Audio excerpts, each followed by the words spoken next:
Testing, hot outbound count. 1, 2, 3, 4. Are you ready? I'm all ready. You on here? Come on, let's go inside and get started. Dusty out in that hall? Hey, get a load of butts over there. Oh, would I like to melt you just once? Dusty out in that hall? What's my temperature, Norton? 111. Oh, come on, let's get moving. Isn't there any lawn here? Yeah, about 300 pounds. A 20% percentage. And now, who is our next guest, please? Herb, here's our next guest.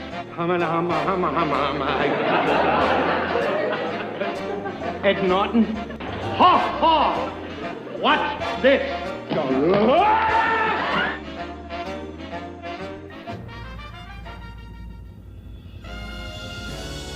The Honeymooners Podcast, the only podcast that is all about the greatest show of all time. With the stars, Joe Conti and Louis Fatz. If they ever institute a Nut of the Month Club, I've got a very good idea who's going to be January and February. Whoa, ho, ho, what a surprise. Hey, what's going on, everybody? Welcome, fellow raccoons and members of the Women's Auxiliary. There's going to be a lot of this today, folks. What's happening, all you Hurricanes, Bensonhurst Bombers, and all you Ron Albaneses of the world? Woo! You're listening to the Honeymooners Podcast with me, Joe Conti, and my pal Louis Fatz. I don't have anything, but I have one thing. Go ahead. We have Ron Albanese. We got Ron Studio. Albanese here. Yes. Dudes, I feel like I won the Make-A-Wish Foundation. This is amazing. I'm sitting here ensconced with Joe Conti and Louis Fatz, ladies and gentlemen. It doesn't get any better. It is the only podcast all about the greatest show of all time. We record in the Non-Productive Studios at 328 Chauncey Street in Bensonhurst, Brooklyn, also known as Cedar Knolls, New Jersey. Subscribe to the show wherever you get your podcasts, and if you're on iTunes, give us a 5-star rating and leave a positive review. The home base is non-productive.com/honeymooners, and every episode, if you want, you can go to the bottom. If you want to be a Patreon person, you can get the shows an extra day early, and you can also listen on the Non-Productive YouTube channel. All right, with this already. And the Honeymooners Podcast Facebook group, Facebook page, Twitter, Honeymooners Podcast at AOL. Haha, aren't they ancient? And let's get started. What's happening? Right. Louis, episode 147. A special. Yeah, special. Whoa, ho, ho, what a surprise. Whoa, Sponsored by Our Daily Cab, ladies and gentlemen. That's right. Only organic wine, that matters. That's right. We have a amazing little bottle of wine in front of us with some Tarell. Now, for some of the newbies, Ron Albanese is one of our executive members. That's right. Executive committee. Right. It's me, Louis, Ron, Michael Bruce, and Steve Franchi. And interestingly enough, you guys, I don't know how long after 146 you're hearing this. Did you? Interestingly. Interestingly. And I didn't even have any wine. My God. You guys probably heard the 146. Yeah. Maybe a week ago or whenever it was. Right. Yeah, that was about 20 minutes ago for us. Yeah, we're recording this right after we did 146. As we're drinking our wine. We're on a roll. Yeah. Absolutely. Kaiser. Yes. Buzzing. But anyway, Ron, it's always good to see you. Yeah. You and your twos theory. We really discuss. We let a lot of the newbies really understand how this whole twos theory started out as the most idiotic thing I'd ever heard, and everybody is twos theory conscious. Joe, you're humble. I am humble. I think, and also we're saying a lot of newbie stuff because we're getting way more listeners, as you guys have been saying. Yeah. And that's because, of course, this podcast was part of the Honeymooner Special on WPIX that you guys addressed a couple episodes ago. Yep. And that's just awesome. We're growing all the time, and we welcome more and more input. But you were saying about me. Continue. How was I? How was Dude, how can was we my talk twos about theory? How was he's my wearing? twos theory? Oh, forget it. I can't even get it. And by the way, people, we're gonna get it. I gotta tell you, if you're driving, just beware of all the turbulence because this is not going to be a regular show. look what you've done to my car. See what I mean? Yeah, this is not going to be a normal show. There's no full-grown nut. We're not doing anything. Every time I hear that crash sound, I think of you now. It's like 3 planes are falling out of the sky with failing engines. 80-foot skid. It's like an 18-wheeler that Mueller had. I'm going to sleep Yeah, all yeah, day. exactly. You can borrow Yeah. my 18-wheeler. BJ and a bear. Yes. But you know what, dude? The twos theory is. Oh, man. It. You know what it did? Let Ron explain it, Joe. Oh yeah, you can explain it, but I love what it did. Go ahead. I love both. Here's the thing. I think, we're watching a show over and over again, and we love to not so much nitpick it in a negative way, but we love to dig out, tease out, pull out these little tidbits. Absolutely. And all of a sudden, I'm like, wait a minute, I've seen that before. Isn't that in another episode? So I'm watching, and indeed, I had like 10 of these before I talked to anybody about it, because I almost couldn't believe it. I'm like, wow, yeah, he said that over there, this one, that one. And then I ran it by Michael Bruce. Oh, boy. And when I did, Michael Bruce, Oh, boy. his jaw dropped. He was astounded, and I knew I was onto something. Then I told Louie. Louie kind of believed. Then I told Joe. Joe rejected me. And then 6 months still later, here he is, rejecting you. cured. Ladies and gentlemen, Joe Conti. I reluctantly am going. I've gone along. Yeah. You know why? I went along with the twos theory because it opened up a whole new refrigerator bag of worms. And as it takes us onward too, when we discover all this and we talk about how the show only ran for 39 episodes and the whys and hows of it did, the official reasons they gave and then the reasons we come up with watching it, you realize there was some repetition, not necessarily in a bad way, Not at because all. there was immense talent and we loved all that stuff, but it does seem like the show was somewhat of a grind. And perhaps not just only to Gleason, and he just wanted to fold it back into his variety show. Yeah. As you study it, and as we evaluate these episodes, like the one we're about to get into, you really do see that. And I think the twos theory opened a door to that. And I love your marinated peppers. Actually, How long do you let them marinate Do you know for? what that is? No, what are That peppercini? is those are strawberries. Those are strawberries. That is Dude. mezcal, Yeah. and the other one is on the other side is vodka. There are these like big mason jars filled with like red juice and these red things, and it looks, Looks like a pepper. A Looks pepper. like a red pepper, but it's not. Yeah. Those are strawberries. Strawberries. Wow. Yep. Infused mezcal Fragola. and infused vodka. It's beautiful. It is. Not What you ready were yet. saying, They're not ready yet. but- we wanted to do this episode. This is almost like our special Thanksgiving episode that never was. sorry. Because pumpkin spice. I was talking to the boys. Yes. I was I talking hate to that, the Ron. boy. I hate oh pumpkin my spice. God. It I like bothers the nothing hell with out of pumpkin me. spice. Anybody, listen, pumpkin is like a torture device. It's either I'm going to give you a water torture, you have to eat something pumpkin flavored without cinnamon. So you guys don't like pumpkin Pumpkin's spice? based on cinnamon. It's all cinnamon and whatever. I'll just take a little walk while you guys trash pumpkin You spice. really like pumpkin pie? Yeah. Straight up pumpkin pie. My I actually do my like aunt made the best pumpkin pie, dude. I actually do eat pumpkin pie. Wow. It's just that there's pumpkin spice every place you go. I can't get That's into what that. bothers I hell. can't- Oh I yeah, got you. No, it's like- not what it is. Right, It's the fact that you just get bombarded Started with with it. pumpkin Right. spice. You Yes. can't go anywhere. It's Right. pumpkin spice. Yeah. Like everything. Like Yeah. you go to get your oil change. Would you like pumpkin spice oil in that car? You know what it is? It's Pumpkin sweet spice lettuce. It's Sweet Caroline. It's Yes. Crazy Train. It's Bohemian Rhapsody. It's You Shook Me It's All Night Sweet Long. Child of Mine. It's Sweet Child. Oh it's my those God. things that you're like, I like this, and now I can't listen to it. Yeah, exactly. Wah, wah. Oh, it just reminds me of being So around a bunch of good. drunk So people. good. I At a just wedding. can't do it. Yes. You're just and, too good And that's to what be you guys are true. talking about. Can't Take my eyes off of you. That's the song. Yeah. That's beautiful. I heard that yesterday. Oh on my God. It's on my playlist. That's That's beautiful. I'm gonna tell you. What is it? Give me some more wine. Even though more wine. Yeah, I'm the only one not drinking, so I might have to steer. You know what else is annoying too more than pumpkin spice? Go ahead. A Lexus Christmas commercial. Oh, with the Christmas giant bow on the Car left. commercials Yes. are Actually, all of annoying. them. All of them. All of them, You know what? Lexus might be the prince of the terrible started car all it. commercials. They They're up started there. all. So I They're would up there. never buy a You're Lexus. gonna need a bigger bow. Unless it's one in my driveway with a big bow on it. They want a big bow. Courtesy of Mrs. Vanderbilt. I'm looking for a 1977 Chevy Monte Carlo with a bow on it. Oh, wow. Oh, wow. Landau edition. Wow. The Martin Landau edition. Yeah. Oh my! Dude, do you remember Monty Nash? Do you remember a show called Monty Oh, Nash? I know that name. There was a great syndicated Canadian show about a guy that worked for the U.S. government. It was an Italian guy, Francioso, Tony Francioso. played the oh lead. my God. My mother Monty loved him. Nash. Yes, What is it? Monty, Monty Nash? Nash. Some of our listeners have to know that show. I heard they're coming out with a new show. It's a like a meld of two shows. It's called Monty Albany's. Nash Bridges. That's Giuseppe Conti, ladies and gentlemen. He'll be at Uncle Vinny's. Monty Python Nash. That's another good one. Monty Python. I gotta have another one. I have it done out. Dude, not on these I know, tarales. I'm crunching into the microphone. Wow. Yeah. Even It's Wendy definitely- likes it. it's- Wendy, I could tell. Tough critic, but she liked Yeah. them. Oh, yeah. It's No, a no, it's she a was- Sunday. It's a Sunday after. It's basically a Sunday afternoon Joe, with look at three this one. Italians. I'm looking for water with this one. Can I find water? I gotta take a picture of this for the listeners. This looks like I'm looking for water. I don't know, but that one Right looks. now, I don't think there's any listeners. It looks. it- I think they. Water! Yeah. I need water. Water. You having an attack, Norton? Having an attack.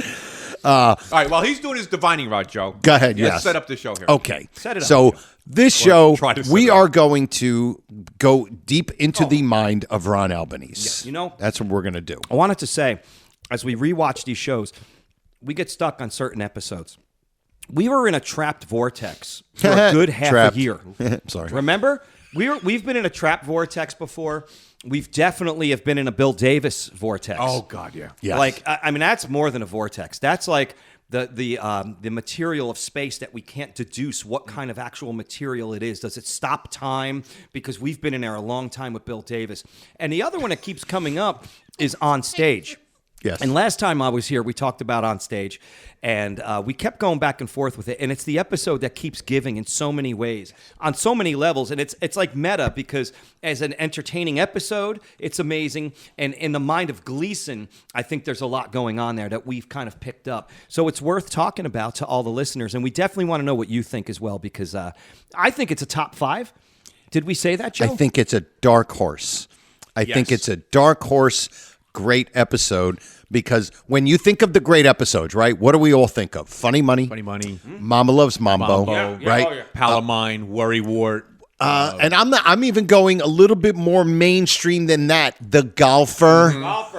You know what I mean? Because of the Hello Ball, the costumes, the Man from Space. If you had a generic Blabbermouth, things like that. Yeah. Those are basically like that top 5. Yeah. But then when you become a full-grown nut, like most of the people that are listening, then what happens is, like we all do, we start to dive into it and we get deeper and deeper, and then we notice certain things and we forget. And there's an email, we're going to do it for next time. Here's an item with somebody who kind of brought this up, that each episode seems to have a thing that it brought us. Like,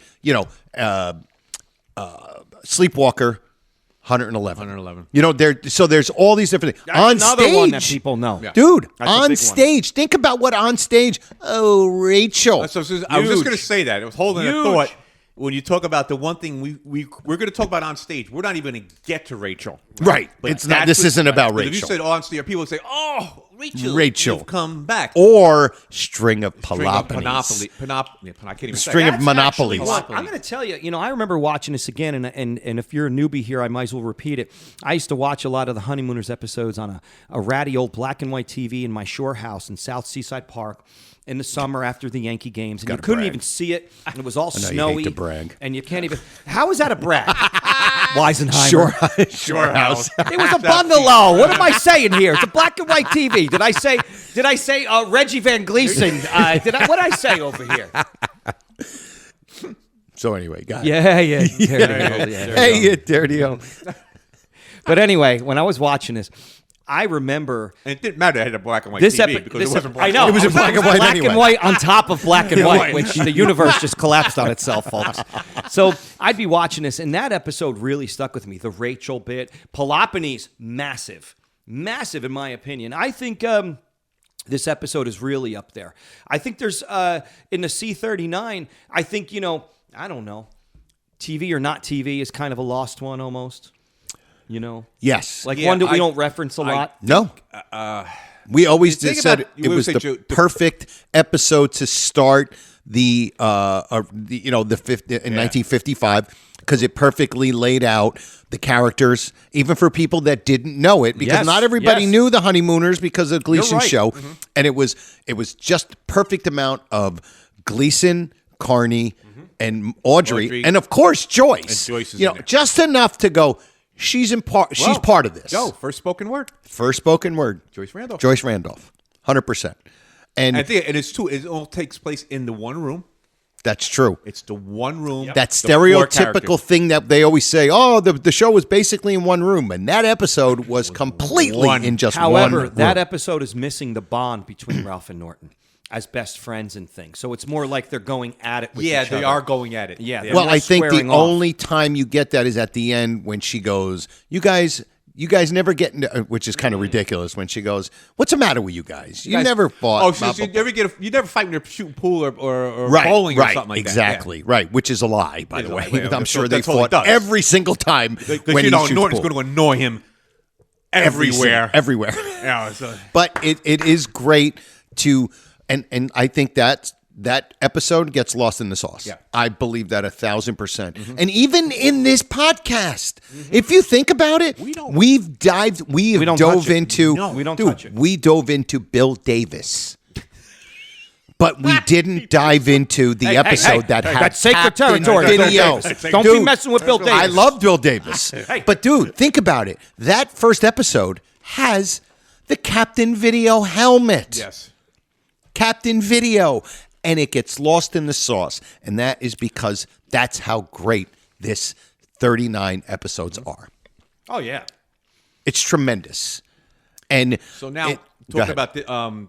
We were talking about string of Pelophones before. Yes. And Rachel, you come back. To me, I think Rachel got to me before String of Pelophones got to me. What do you mean got to you?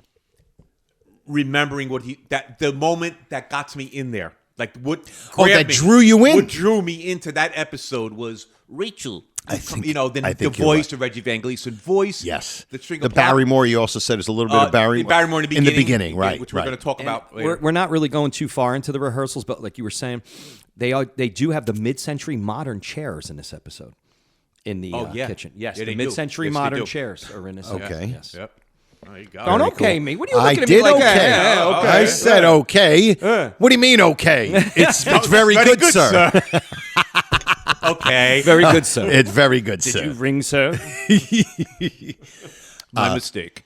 But and I think like on stage is one of those. I think it's one of those episodes that we don't think of when you go name your top five. no. and I'm I think here to if tell you. if you went to somebody, a full grown nut, and Right. said top five, don't forget on stage they might go. You know what? I might have to throw on stage, and I don't know. I don't know about that. I don't. I don't know. Wait, what were you going to say, Louis? I was just going to say, I don't think people think of on stage when you're thinking of their top five. No, I agree. That's Never. what I'm Yeah, saying. yeah. But I'm gonna I get a think little if you, more- If you bring it up and go, think of on stage. Think of how good that thing is. Well, that happened to me with Worry Ward. It Wow. was never in my top. It was not in your zeitgeist. No, it wasn't. Wow. Until Michael Bruce. Michael Bruce. Yeah. And then I started really Right. watching it, and then we, of course, Dude, were I've taking always it apart. that's a big one. And I said, "Wow, this is really good. It's really good. This is That's really like top three good. for me. Oh man, Definitely. It's so good. But we're and here- knowing that Art Carney was sick with the flu that with the flu day. that That's Yeah. incredible. It's right. just incredible. Let me get a little more punk rock here, folks. You need to change your rankings. so yeah, On this- stage needs to be in the top 5 right now. We're gonna break it down. Hey, listen, dress, prep, act punk. Dude, you like Metallica? I didn't know that. Oh yeah, I was always a heavy metal. You go kid. that heavy? Yeah. yeah. Sabbath, Maiden, Priest, all that stuff. Yeah. That's yeah. impressive. That's impressive. My first concert was Maiden at the Garden in '83. Oh wow. Peace of Mind tour. See, this is what happens when Ron Albanese is here, people. Yeah, Yeah. and it's fantastic. It's a whirlwind. So I'm gonna telling talk you, about Johnny if you're Mac. No driving, chance. if you're driving while you're listening to this, keep your eyes on the road. Force of nature. I'm a force of nature. We love Ron. But anyway, I'll tell you. Let me. Yeah, you Get you Ron. should. Go on. Thank your, you. Go on your. your I love me on-stage too. Thing. Your Oh yeah. on-stage thing. Okay. What I was saying about on wanna hear stage this. and going general, I guess a good place to start, guys, would be that it is one of those episodes that starts not in the apartment, and that's a big thing because when you unpack that and you see where the other episodes have started, well, then we'll say, okay, which episodes have started solely at the lodge, and you get what? You get Stanley Saxon, Yeah, you our get the beloved Here Comes the Stanley Bride. Saxon, Here Comes the Bride. which is Bachelor awesome. party. But you have an ensemble. You have a lot going on in that scene. yes, You also have that. What's that episode with the ping pong filler? Oh, the skit that ping goes pong. on Yeah. forever? Oh, yeah. Oh, that's not something fishy, is it, Joe? Yeah, what What's is that? The ping Joe? pong. The ping pong segment. Something fishy? Where they go? Where Yes. They, yeah, because they brought all the chairs in. They moved it off and they brought the chairs That in. keeps Yep. on going. And that, that episode, but you could tell they're kind of padding it and they're stretching it out, and they know they just had a few pages to fill. Yeah. So this episode, to me, really stands out in these opening sequence. And by the way, this opening sequence, folks, runs almost an entire 10 minutes. An entire 10 minutes from beginning all the way to end. Okay. It's amazing. You mean from the time he's typing? Yes. From the fade in with him typing at the card table. We used to call those card tables. Yes. Growing up as kids, folks, that little folding table was always a card table. So the gals can play bridge. It was a card table. And you would, from that beginning, Giuseppe, to the end, when they fade out with him saying people on the way up, on the way down, which is really funny. And the audience really connects with that statement because he's really should be saying something like, be nice to the people on the way up because they're coming up too. But he's indicating that he's going to be falling from grace at some point. That's who Ralph Cramden is. Yes, and the audience by episode 31 is already trained to understand this Gleason Ralph character. Yes. And they know that's what it is. He's actually looking at it almost in a negative way as he's beaming and positive about the possibilities of being a star. Think about that. Everybody definitely knows that somehow he's going to flop. Yes. But Yes. Here's the brilliance of the show. They don't know how. And they don't. Nobody saw the fact that they wanted Alice. Here's even more brilliance that they love the character. Yeah. They want to see the character ostensibly win, but the nature of the show is that he's never going to do it. He's either going to be a big mouth or he's going to. And by the way, folks, I knew there had to be a by the way. I knew there had to be. Yes, of course. It's a lot of publicity, folks. How about the fact that there are two things? There's big mouth and blabbermouth, which are very closely related. Yes, they are. Yeah. And those are two things that you don't see anything else like that on the show. And additionally, you never see a character explain any of these tropes of the show, like Alice explains one of those big mouth characters. Big mouth. You never see anything addressed like that. So the big mouth and blabbermouth thing continues to not so much fascinate me, but it's a place of study for me in my whatever I am. Thank you. Our daily cab. Yeah, talking about like the failure, waiting for him to. How is he gonna fail? Right. Yeah. How is this going to It's kind of like the $99,000 answer. Right. When we're watching, of course, we watch it a zillion times because we know. Yeah. Think about not knowing. That's an episode that starts not in the apartment. Yeah. That's true. Starts on stage on the show. Yep. Yeah. Think about that. What are you thinking the first time you're watching that? Is he going to fail? Is he going to fly through this? How is he going to fail? You're thinking I'm thinking wow, being he's Ralph Cramden, he's going to get to that last question and blow it. Right. Exactly. Nobody's thinking something like that. Yeah. Right. But then again, it would probably take too long for something like that. Of course. They go all through the hurdles. But Louis, that twist in the writing is incredible. Oh, that's phenomenal. To come up it's with like that what Smigel idea. said. Smigel said it in the show. In the show. My God. It's beautiful. He said it as a writer. He said it as a writer. It's like how that it was. Twist. It was like a hand grenade, and it was buried, and you forgot about it. All about and then all of a sudden, boom! It's planted. It's there. Yep. And you remember it only when you get reminded of it at the end. Yeah, exactly. Yes. It's just great. It just comes back. Okay, on stage. Here we go. Go ahead. Go ahead, Ron. Sure. Well, right, now we're going to start with. Let's start with this opening scene. We're talking about the opening scene forward. So I guess some things to talk about would be. I had some notes here about. Yes, I have notes, folks. Get off the show right now. Yeah. Well, we actually get an amazing. I know, really. Out. We get an amazing view of the set here. This main room, whatever it is, of the lodge. And there's a lot going on in it, and it's actually well done when you look at it. So, going from left to right, we have that door with a lot of ornate woodwork. It's almost like an outside door, maybe from the Safety Award. It's kind of close. I didn't get a chance to parry the two. That's an English term for comparing. And Pary. And then you get a coat rack. Now, you have a lodge with probably 80-something members, and it's a coat rack that can maybe accommodate 3-4 coats at best. Yeah, exactly. But coat racks have appeared in many other episodes on sets, folks. And I didn't get a chance to check that out, but I think that same coat rack was used. Is it Mr. Putter's office or not? I think it's not, maybe not Mr. Putter, but the guy that's at the maid office. Oh, Mr. Wilson's office. Was there a coat rack there? It could be. I know I think saw there it is, somewhere else. Yeah. And then to the right of that, you have two chairs, and it's really funny. You have what is basically a folding chair. For the time period, you have a folding chair, and then you have the most gothic chair from the medieval times ever there. The medieval time! I worked as a knight in 1993 at the Medieval Times. Did you for really? One night. I was a knight for a night, Giuseppe. Only one day, because my friend worked there for a long time. I was a squire. So I was the guy. I'd go in and I'd make the fake swords. I spray paint them silver. They were balsa wood, and you tape them up. So you'd be out on the field with these horses and these knights fighting, and they would say, "Squire, hand me my lance." And I would hand them a lance, and they would have this wood thing and hit the other guy's shield, and it would crack and break and everything. So one night I get there, and I had my hair kind of bobbed at the time. You know, early 90s, like a Pearl Jam type thing. Yep. Ugh, not cool at all. And the guy looks at me and says, "So-and-so knight is absent. You're the knight tonight." And I'm like, humming. And he goes, "Oh, by the way, take this thing." He throws like a 90-pound dress for a horse at me. And he goes, "Go put that on the horse in the stable." So now I go in this little square stable. I wouldn't send a dog out on a night like this. By the way, and I have a Tuesday theory about horses coming up, folks. Okay. And real quick, so I go in this little square, and the horse is so big it can't fit in the square. It's diagonal in the square. So I go behind it, and I'm trying to put this thing on it, and two guys come running down. "Get out of there! Get out of there now! You can never go behind a horse. It's going to kill you." Yeah. And I'm like, It's going to kick you, right? yeah. Exactly. So I get at it, and now I'm really rattled. So now we got to go out, and they have me on this horse. And like, "Introducing the Purple Kingdom." And I go out, and this horse, because it's so trained like Pavlov's dog, that it goes out from 0 to 60 through the curtain, and it's blowing through the arena.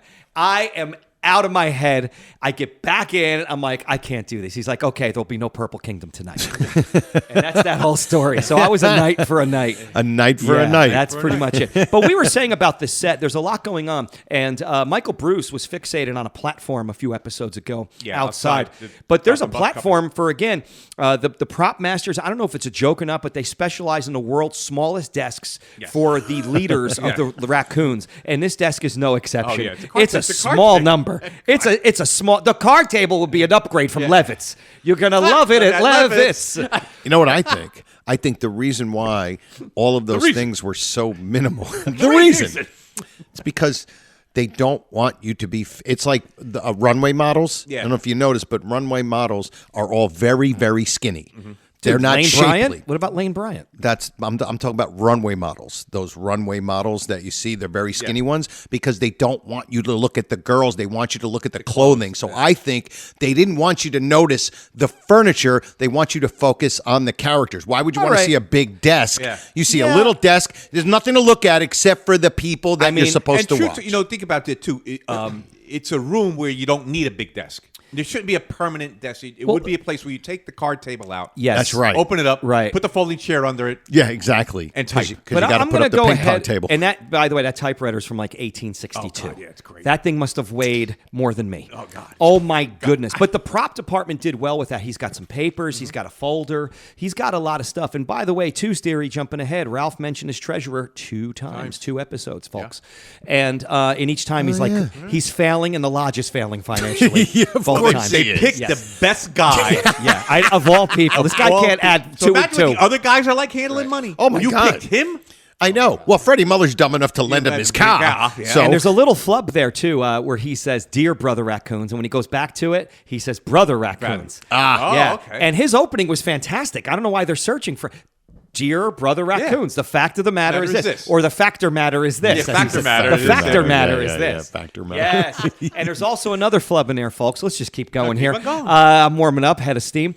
Norton Carney recovers from his. Oh, from the you dictate. No, yes. Yeah, the dictate. And he does it with a flurry of points. Yeah. He starts pointing and everything. And speaking of that, And Gleason picks him up on it too. Gleason jumps in and rescues him. It's, "I'll dictate." Dictate, And he said, you type. yes, they both cover up this flub like it's the biggest mistake in the history of cinema and television. Other things they let fly. You're the one that's being invaded. Retrograde. Yeah, they let everything go. Fabersham flubs. Yes, I have that. Yes, you got that? Okay, go. Yes, I'll hold it let for you you. take it. No. So This is your Fabersham. episode. By the way, Fabersham, is that a double-breasted jacket or? Ooh, I was looking at that. I don't think so. Now that I think it's a single, It's a single, but it's a but wide it's cut. very wide cut. It's a zoot suit type cut. Ron, did you notice a lot of the suits back then had no pleat in the back? No pleat. It's very boxy. Very boxy. And down. Yeah. Yes. I would have to go to Swank Shop in Newark. Swank Shop on If Bloomfield you're- Avenue, Yes, sure. yes, very good. Is that like more gangstery like? Right, me and my boy, we're going to wear this jacket. Is see, that, from is that Swank what Shop they in mean by Newark. that? Like, so boxy, it's more I gangster. actually went to kind of Swank like- Shop. I actually got like parachute pants or something at Swank Shop in like '84. I did. My father took me there because Swank was still open back then, Bloomfield Avenue. They probably had still the tie-knit shirts from the Oh 60s. my God! They probably had a treasure trove of things. So we're going It's there, treasure. and then I gotta go. Yes, Treasure. and I never have a cigarette without a stick. And I'm gonna go back to this in a minute. I want to fight with you guys about the props more, but I was gonna say they had a beautiful mantle place in this episode. Yes. And I lost count at the trophies, but man, I they was must looking have at been the- on a roll winning With trophies. that for a while. horrendous. You know what I was looking for the trophies for? With that horrendous raccoon on it.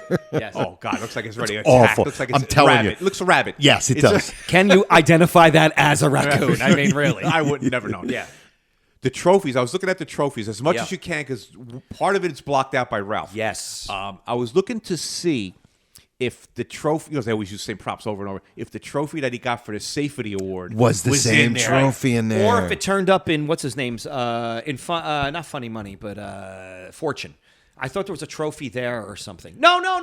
It's in Mr. Marshall's house. Oh, yeah, for the dog thing. For the dog yeah, thing, the right, breeding, right. breeding, yeah, yes. breeding, right. But yeah. no, but I was saying something before that. What was I saying about highways with Tibet or No. Yeah, highways with swampland in Tibet. Ecuador, ShopRite in East Hanover? What was I saying? Something. Oh, boys, help me! Oh yeah, well we were talking about jackets here, and Oh, yeah, the suits, I yeah. guess Faversham, pretty big guy. By He's the a big way. guy, yeah. He was Yeah. probably a 46. Yeah, I would probably, say yeah. medium length. What jacket size are you, Joe Conti?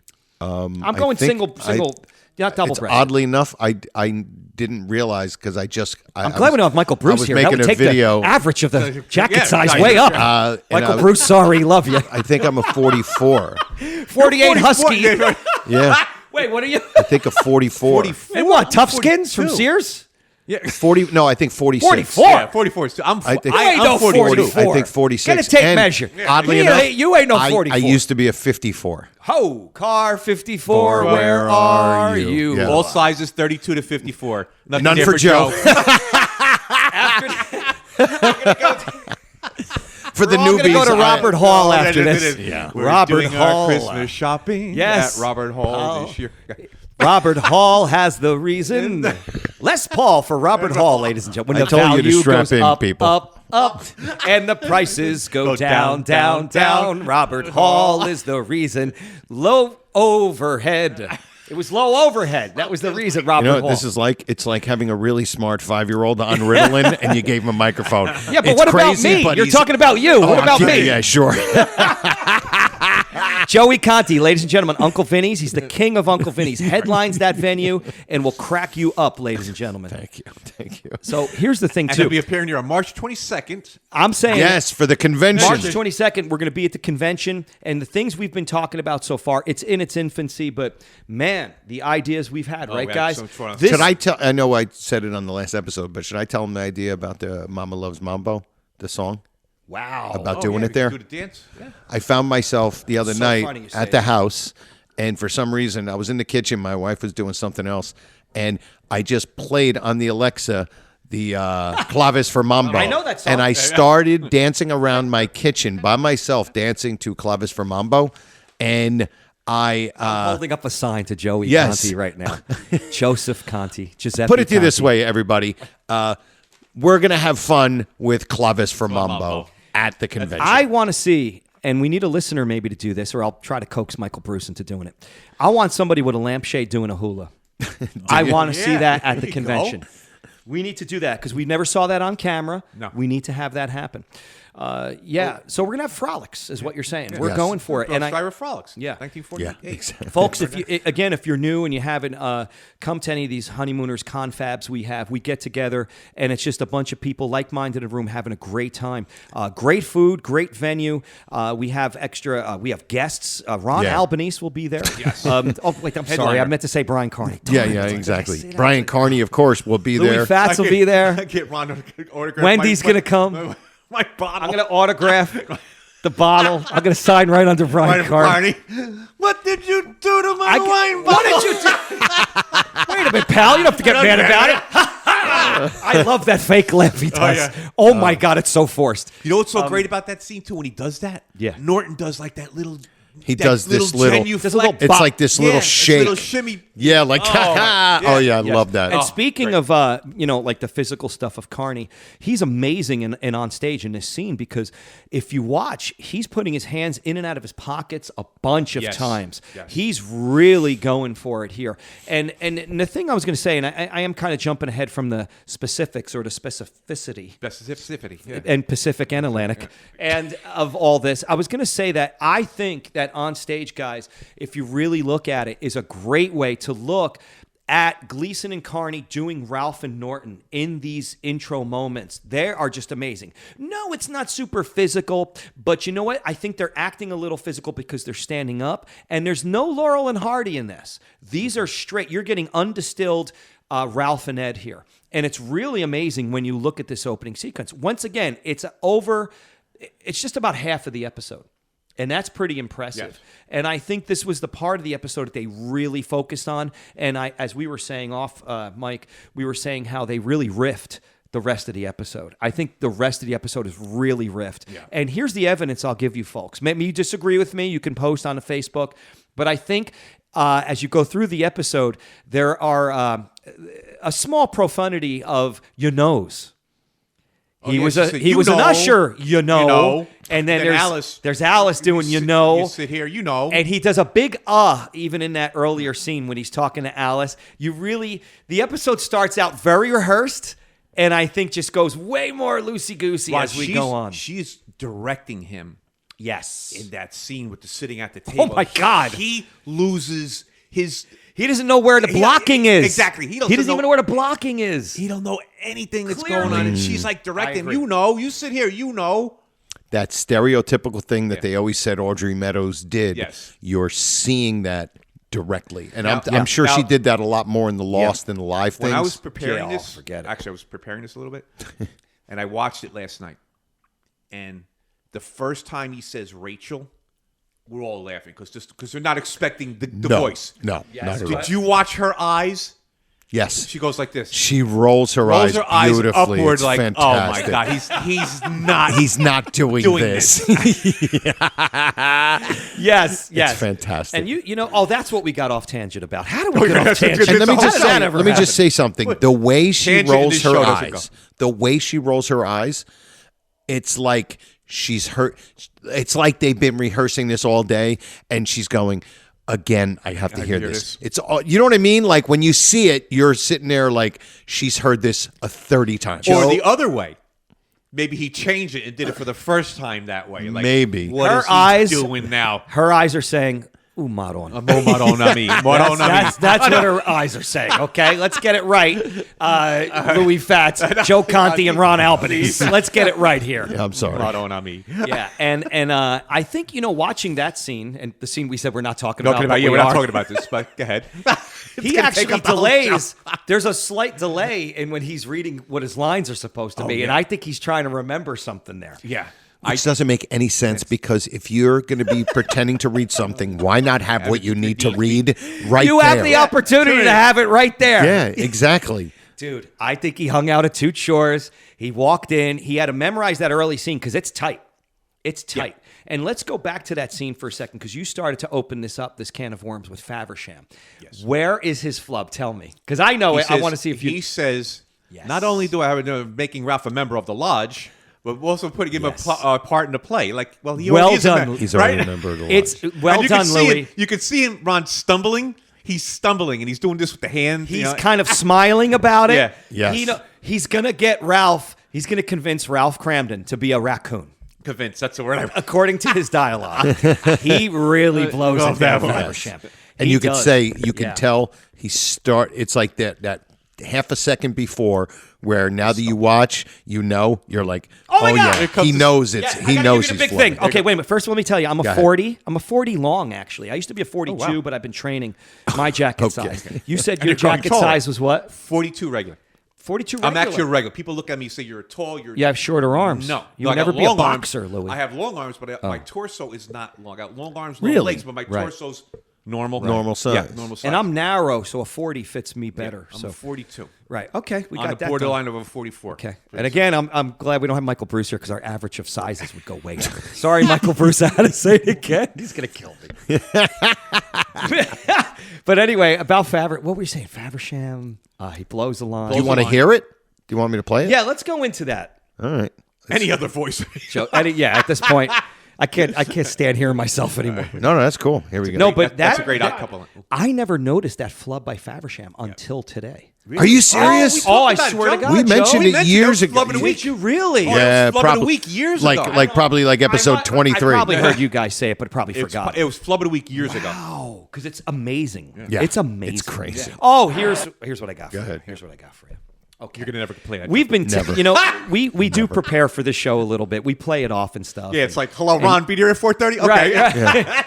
But, we do prep a little bit. And some of that prep is that we text. And we have a group text. And we bounce things off each other. So one of the things, and I'm sure you folks have thought about this as well, is part of my what day. is the layout of this lodge? What kind of rooms are we talking about here? Lou is showing me. My notes. So you want to take this away because I have something that Faversham does that I believe lends credence, not Clearwater Revival, Okay. or Revisited. Okay. Because that Revisited is weird. That's like ELO 2, dude. We don't do ELO 2. I don't know the Revisited. You don't know that? No. There was a clearance revisit because there was a lawsuit, and the other guys, I think, went out without Fogarty, right? Yeah, because he And sued played. himself. It's He's a classic. a strange cat, okay? yeah, First for of sure. all right? Get together and play your rock and roll now, okay? Play your down Whack out on the a corner. little bit of Whack that out a little rock and roll. He's actually doing it now. I saw a commercial for it. So, yeah. So But you were, okay, go one of for the things it. I wrote down here, Ron, is Yes. how big is the lodge? Great point. You got an opening scene. That's a pretty big room. It's a ballroom. It's It's a a ballroom, Now- okay? Faversham comes from another room with Alice and the Right. women's auxiliary. Right. Yep. Okay, so that to me is probably where the play is going to be taking place in Yes. that room. So that room's got to be Okay, huge. that bring. All right, stop right there. Okay. because he mentions later on, and again, we shouldn't be talking about this part of the No. episode, but he says that. So I have something that reaches out across the footlights. Footlights. Now this is all canon. So do they have an auditorium with full staging? Could. That's the other thing. They Be have like the old- lighting. They have a stage, curtains. Are you kidding me? Be like the old Polish Falcons club in my neighborhood. Again, listen. Stage. Polish club, Gym. the Macedonian club on Route 23. That used to be the what was that club in the 80s? You knew the club. A lot of fights, Guidos. Oh, the Ramones played there. Punk Mothers? bands. Mothers. No, that's up 23. I'm in Cedar Grove, buddy. Oh, you're talking about CGI. I'm talking about CGI. Cedar But Grove before Inn? that, it was something. No, The Meadowbrook. Meadowbrook. Thank you. Gleason actually performed Oh, there. they still go Are you to in Meadowbrook. the 40s. Jackie Gleason. My Really? father told me they used to go to Meadowbrook when they were young. Really? Frank Sinatra, as in his Bobby Soxer era, performed there, and then all the way to the '80s, you had punk bands. The Ramones played there and stuff. And I will be there December 6th for the 508. I entertain the Army there every year. That is Yeah, cool. and nice. the stage is still there and everything. Wow. And when I'm on that stage, I'm like, wow, the Ramones were here and Gleason and all Gleason that. was Yeah. here. That's But awesome. anyway, That went over the footlights. Faversham does something. So we're talking about this main room, you know, Right. and we got as far as talking about the awful stuffed raccoon. And there is that artwork above it, though. Yeah. And that artwork is interesting because there was a guy actually in Verona as recently as a few years ago that would make signs like that. If you look at it, it's like a primitive version of airbrushing. It says raccoons or Raccoon raccoons, Lodge. yeah. And then it's got like artwork, and it's all obviously kind of spray painted. And that's a particular type of art, I guess, was around then. I never knew. But we were talking about Faversham, and when he's talking, and we're talking about how many rooms are there, and they're coming from the right. Yeah. And they obviously met in that room. That's where the ladies' auxiliary was is. meeting. And Carney blows auxiliary as a word, Auxiliary. and I have enough trouble with it too, so I totally understand. But when Faversham is talking, he says, well, after Ralph talked in there, and he points the other way to the other room. The other room where Norton came out of. Yes, so he's pointing to the other room. So guys, here we go. Okay. Here we go. That's the main room. And then there's a wraparound room. There's a wraparound room. It has a right door, and it goes all the way around this room. Don't make that face, Joe Conti. And it goes to the other side because Faversham, who is canon, pointed that way. I actually give you a look like, That is very, very interesting. Very interesting. It's a wraparound room. Very interesting. It's a wraparound room, and I'm going to give you something else as evidence. When Carney goes out to do his bit, you slightly see inside there. It's very quick if you want to punch it up and look. Okay. And when you look in there, here's what you see. You see molding. You see a part of a wall and molding. So you don't see like the crew back there or whoever. You see actually You don't like see the like molding. you don't see like you a have blank board. No, you see, brother, you see like you have molding? there, but it's in the middle of the wall, Okay, like an like accent. a wainscoting type. Yes, wow. Linoleum, beautiful, dependable linoleum. It's a wraparound room. So the lodge is like a U shape or like a half C shape if you're standing above it from another angle, like a Pac-Man or something. Okay, so we got the big room where the girls are. The auxiliary. And by the way, there was a by the way. In one of the Lost episodes, when Ralph claims that he can get Jackie Gleason to come down, Yes. it's the same thing. Same setup. And in that other room was the big thing that was going on. Right, And then, right. Yes, you're right. And then Okay. Jackie Gleason came in and then walks in, and then the whole place erupts. So now we go off to the left where Norton comes in. Right. And Ralph says in the beginning, I'll call each member, and he goes off into that room again. Yes. Right. Okay. So look, Now- dude, you got a square. Look, here's the main room. Look. Yeah. There's a room that goes all the way around it. What are you laughing at? This is my life. It's not a phase. It's a square with a thing, a half-moon room going around it. Listeners, help me out here. What tattoo is that, dude? Oh, it's my family crest. Wow. Yeah. It's just... Yeah, Yeah. That's awesome. My friend used to say it looks like a big hanging provolone in a garage. I want to order a pie from there. Remember the provolone? Yeah. Grandpa Albanese had the provolone, the smelly basement. Yes, When you're it was 6 in our years old, you're garage. like, oh my God, get me out of here. Stinks. It He had was a in the separate garage. room. He had a provolone room. We had the sausage room. Yes, The little you would have a cold- separate the cold room. cell- and Hanging you have all from the- stuff hanging from the thing. ceiling. Yeah. Yep, Yeah. absolutely. It was a bar hanging with The next clothesline. convention's going to be at Lubretti's in West Orange. It's still open. Right? Oh, yeah, Lubretti's is there. Do you want to hear yeah, Faversham's? You were saying something about the room. No, about I'm talking about later on when after the show's over. Oh, He's in this huge room, his dressing room, right. And we know it's not a dressing room; it's just a room used for Ralph. One guy to dress in this whole room by himself. Alice is in another dressing room. These rooms are like how 60 by big is 30. it? How big is These it? rooms are incredible. No wonder the Acme Finance company is coming. everything out. And I guess we did talk about how that's either a nod to the Bugs Bunny cartoons or not, or maybe it was an industry standard to say Acme back I then. think Acme was a standard. I think so. It's I like always it's say- like 555. I always say Grand Union. Yeah. Or Finest. Let's go to Finest. Do you remember Finest supermarkets? We had a food fair in my neighborhood, Fuck it, Louis, dude. You're a great. Food Fair. I don't remember that one. which turned into Pantry Pride. Yes. I know that one. Yeah, that's still. I think there's still a couple in the city. How old are Pantry you? Pride. How old are you? 56. I'm not telling you how old I am. Don't look at me. I wasn't. I've lived a sheltered life. It's a shame you never had a kid. I didn't see The Godfather. I was traveling around the world. I didn't see The Godfather until I was 40. So Dude, that I gives haven't you- seen The Godfather yet. My mother, if she's hearing this, like even telepathically, wants to kill me. But I did see Godfather 3 in the theaters. That was weird. I had a huge crush on Sofia Coppola. I had a huge crush. Sophia, if you're listening, babe, Ron Albany. What are you laughing at? Nothing. I'm looking at Ralph and Ed on the It's going to be full-grown nut of the week. Our full-grown nut of the week is Sofia Coppola. Yes, You weren't much of an actress, but Ron Albanese had a crush on you. She's a very good But director. after I saw Godfather 3, I said, I'm opening a pizzeria. This is it. My whole calling in life is I'm opening a pie shop. I never did. So let's see. We're going to talk about Faversham, who would really, in another universe, in a spinoff with Andre and Twinkles, would really, these guys would really hit it off, if you know what I mean. Would that be called? 3 Men and No Baby? 3 men and 3 men. Yeah, exactly. Let's not do it. Twinkles. Twinkles is still the best. So, do you want to play any of? Twinkles scored though. Yes. Yeah, play that. Taste of the best. It pays the bite of it. Do you want to go a little Faversham? Go Fabersham. we need Got to hear Never that flub. mind. I got a better idea. I won't send the letter. I'll call everybody up individually on the telephone. Really, Ralph? Back this stuff up.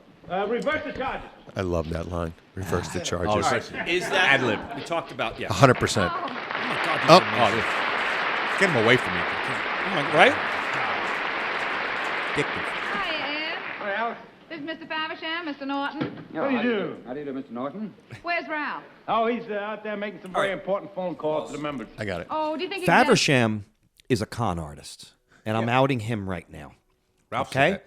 He's all kind. He butters up the ladies. He butters up Alice. He butters up Ralph.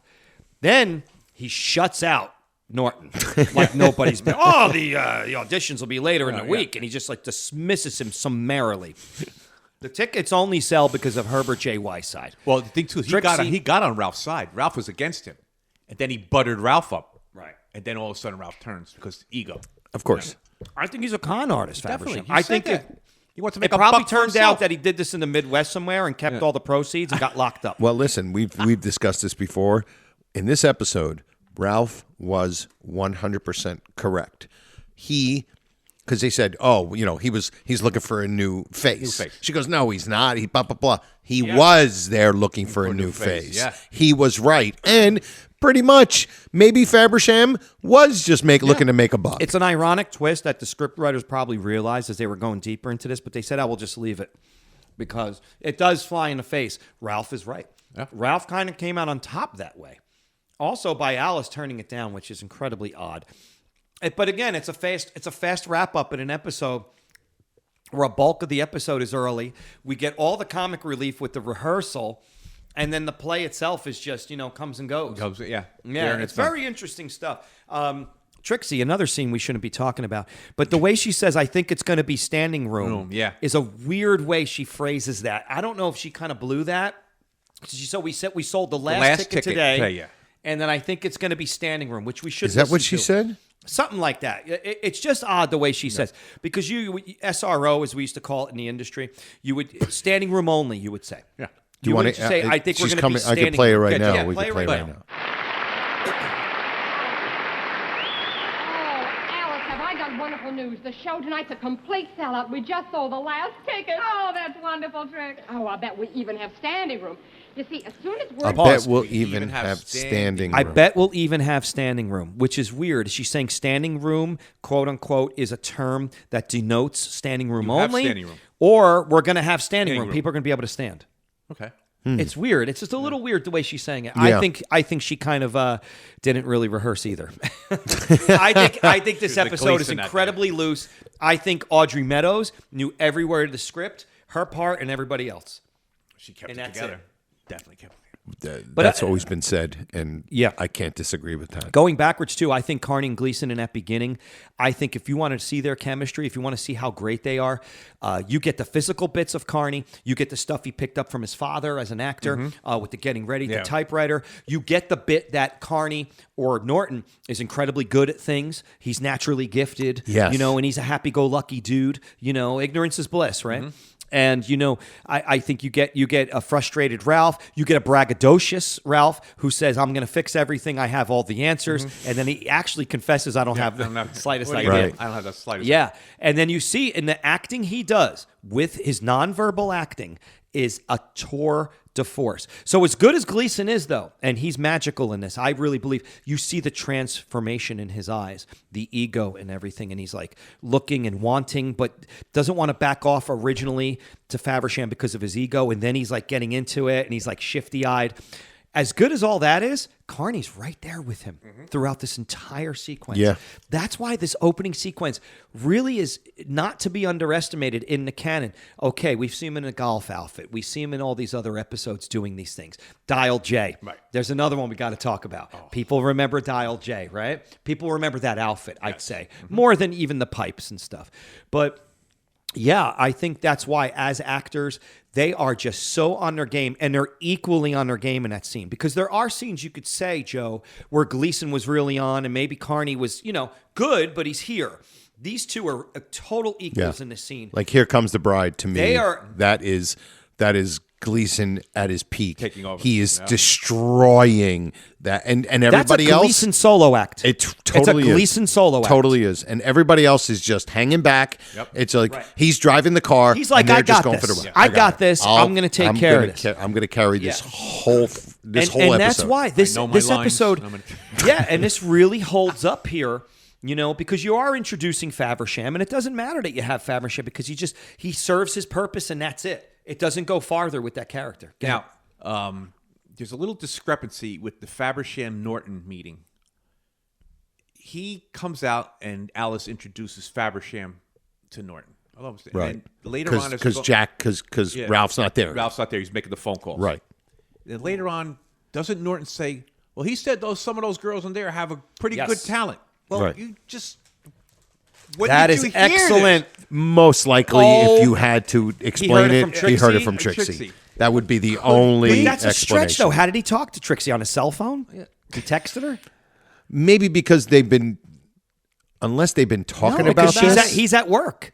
Is this Louis, thing that's going an on? excellent find. It can't be, Joe, because this seems like the first time they're being introduced to Faversham. It's not like the women were practicing by themselves, and Ralph didn't know nothing about it.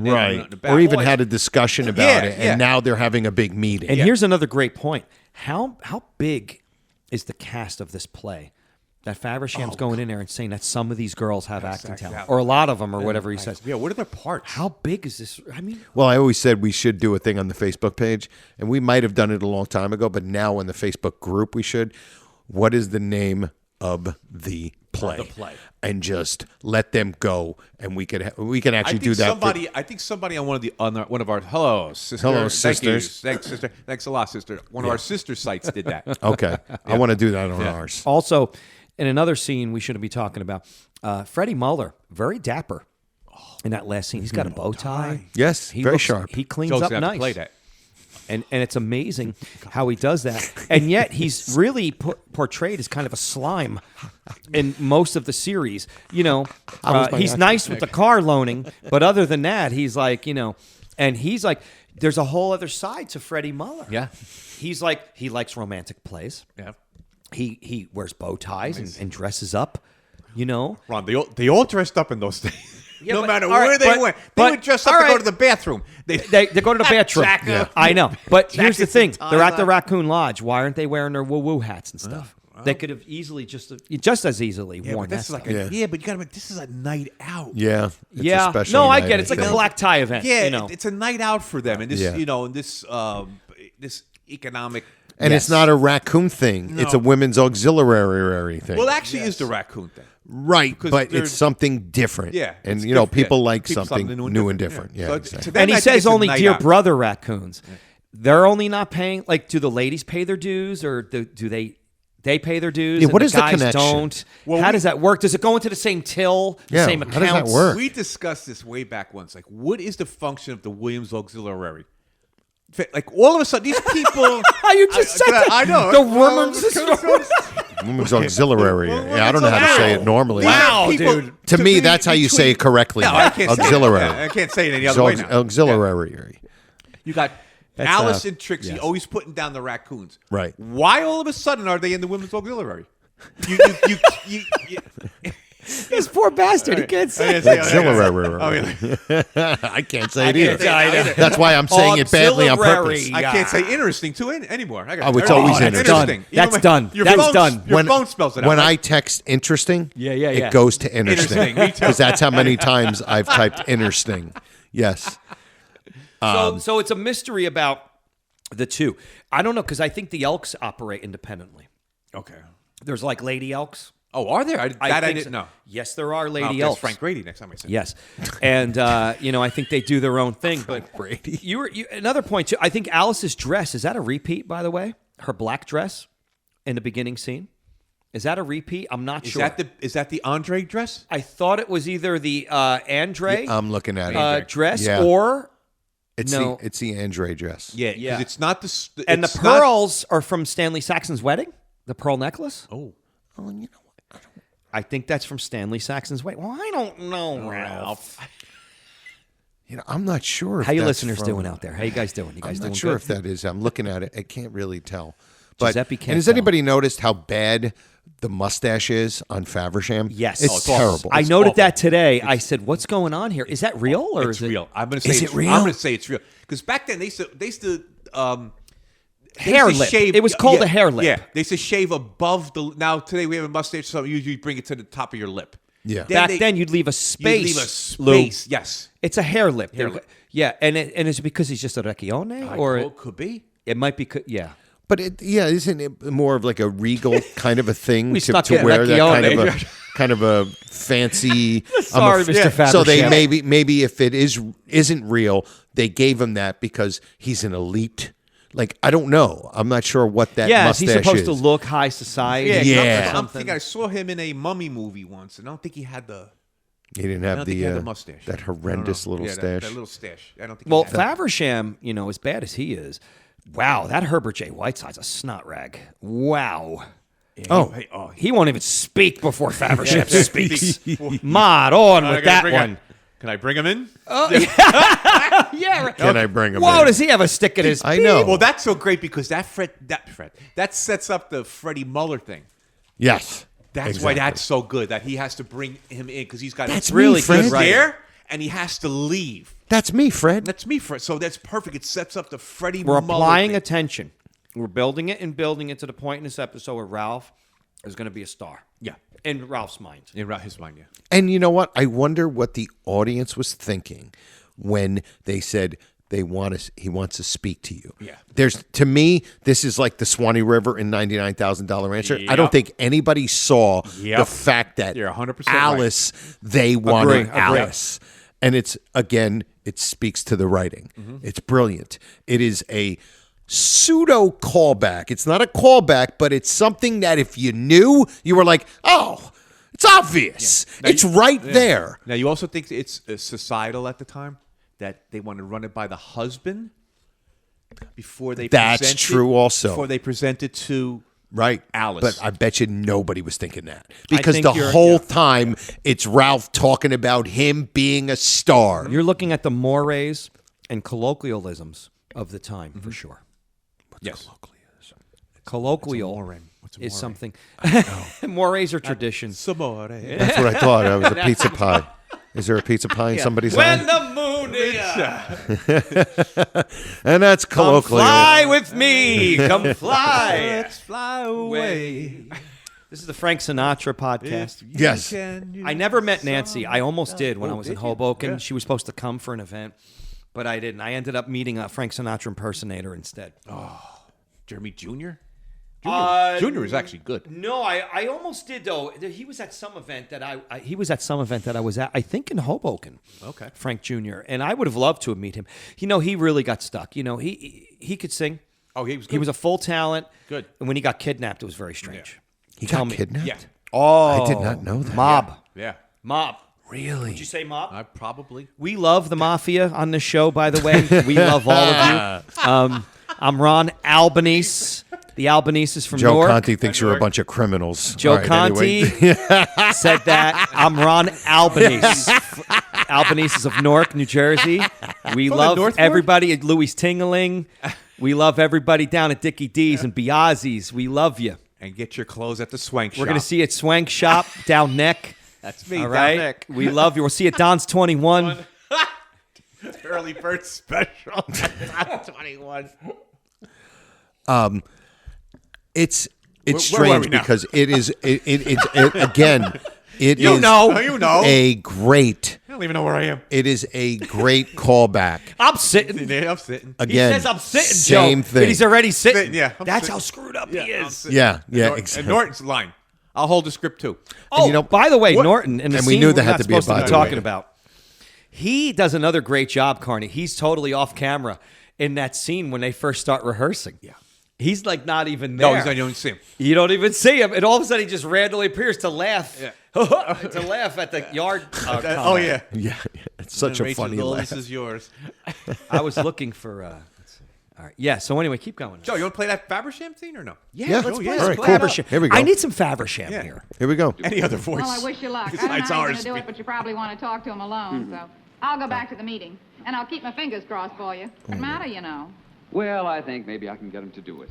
Well, I wish you luck. I don't Let's know hear how the you're going flub. to do it, but you Oh, probably it's want to so talk good. to them alone. So I'll go back to the meeting, and I'll keep my fingers crossed. Wait, read did the I different- miss this? No, I should say. What'd you do, Joe? Oh, there it is. And in fact, I'm afraid you're wasting your time. To come in here for a minute, Ed. Mr. Faversham wants to see him, and it's important. I'll do what I can. Pardon. Pardon. So I'm great. afraid you're wasting your time. He must have been dying in Ralph that is never overcoat. going to change his mind about the lodge Here we putting go. on a play. Here we go. Mrs. Cramden, I have every confidence that the lodge will make money. And in fact, I've thought of a way of convincing Ralph not only of becoming part of the lodge and not only of okaying Pause. the play, but Pause. He starts blowing it. Yeah, Ralph, right? Go Yeah. back. Let's No, play that I know again. exactly He what you're starts gonna tripping, say. Joey. He's tripping. He's like Yep. tumbling. It's I have full confidence. The way he says it, Come to me. I'm afraid you're wasting your time. Ralph is never going to change his mind about Watch the this. lodge He putting on a trips. play. Listen. right here. Mrs. Cramden, I have every confidence that the lodge. I have every Every confidence. confidence That in the is the lodge. precursor to his tumbling. You think he's going into- already? Yeah. Yes. First That- of all, this actor does a lot of hmms. and I think there's a that's lot what of- he's supposed to do. He's No, supposed to be he's snarky. a Recchione, okay? Stop he's it. supposed to be He snarky. does things He's with the supposed hand. to be. Well, he's a yeah. con artist, Yeah. okay? Yeah, maybe he goes he- and preys upon the American Legions and raccoons Some and of- elks and all these other clubs to put on plays like they're actors. He talks them up and he makes a bundle of cash. All right. Well, Thank let's you. hear it. Here it is.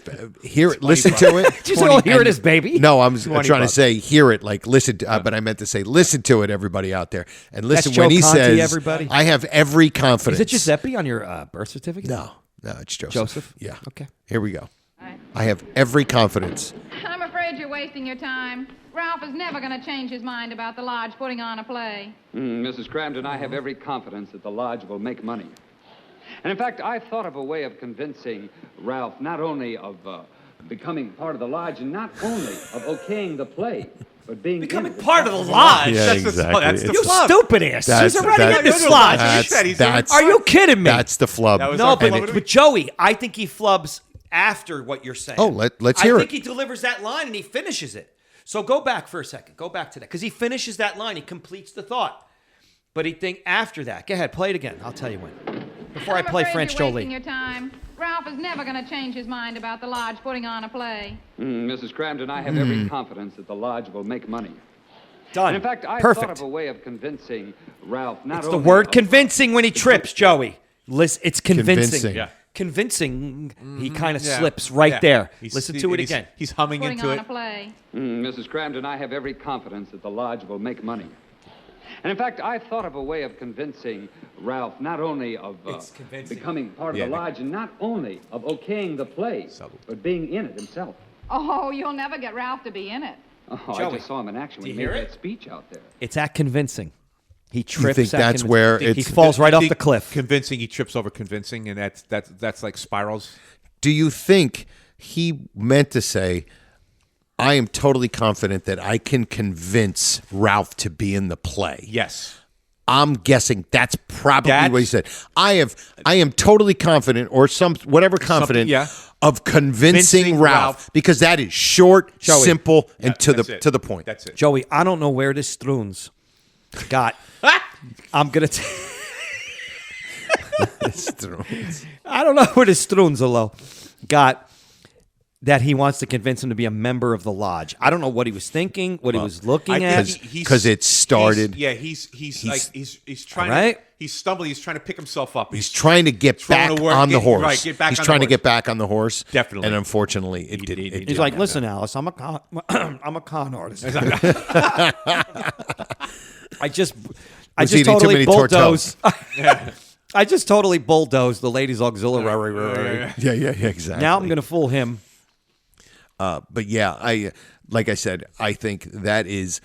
Think about it. How quick would have been? I am totally confident that I could convince him. Ralph. You think Joe, the confident and convinced, the con? It might have thrown messed him up. off. Could Yeah, have thrown him off. yeah.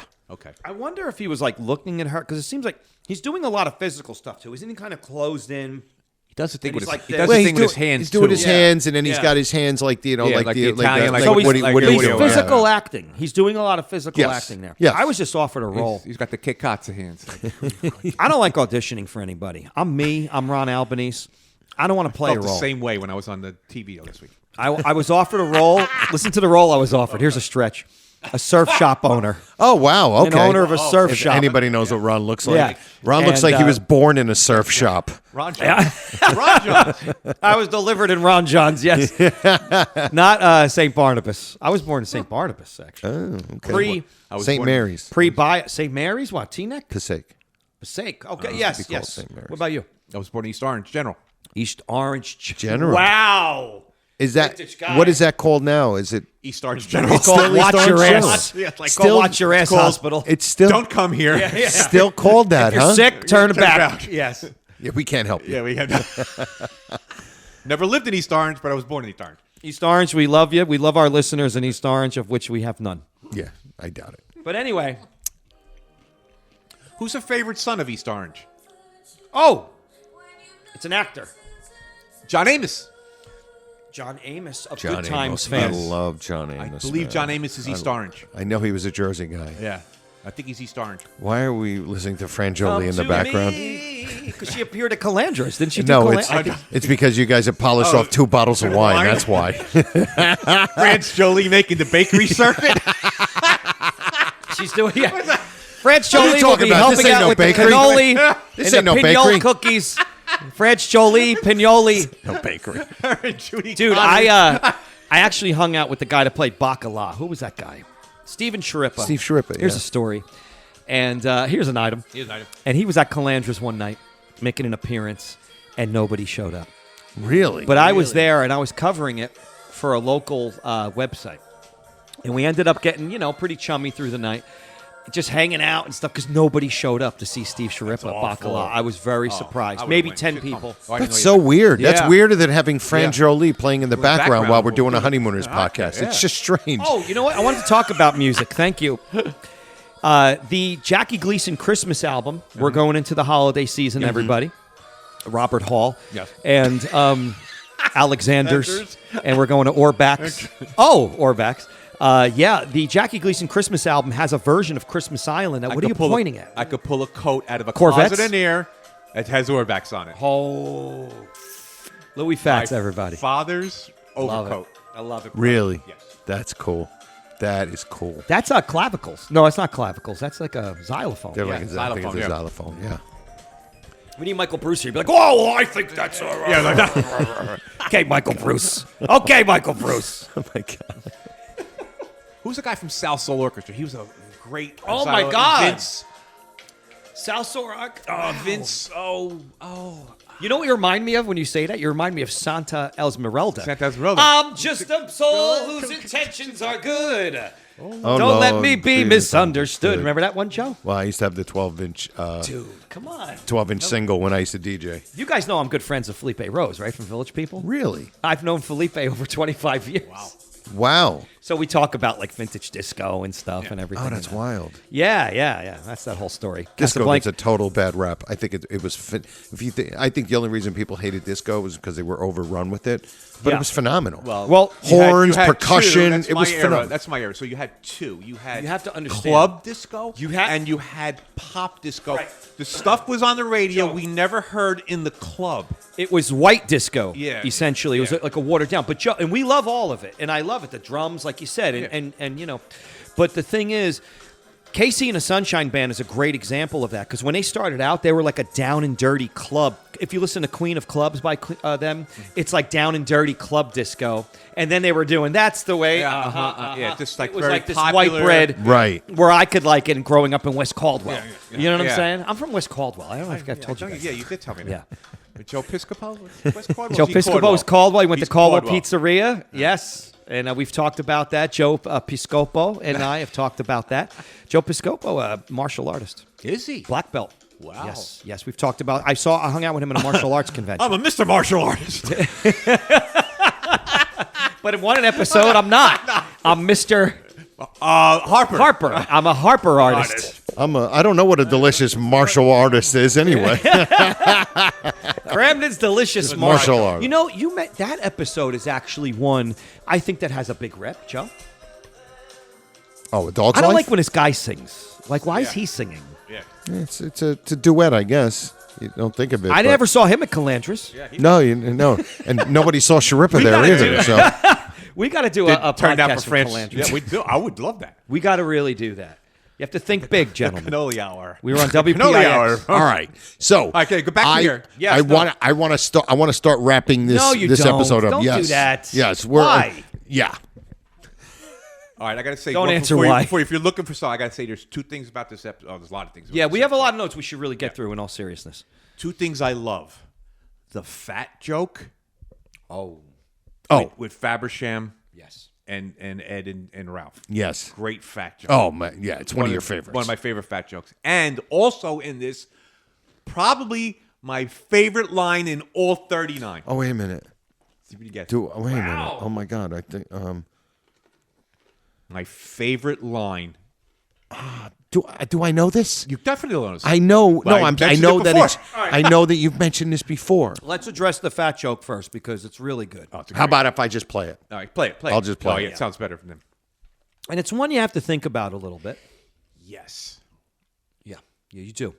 Okay, here And we I go. think, If you are going to try to talk me into doing a play, it is out of the question. Out of the question. Barry Moore. Great. Simply great. I knew I was right. Mr. Cramden, you have a magnificent stage presence. And that voice. Mr. Norton, did you notice when he came in how his voice filled this room? I did notice that the room got a little crowded. I didn't realize.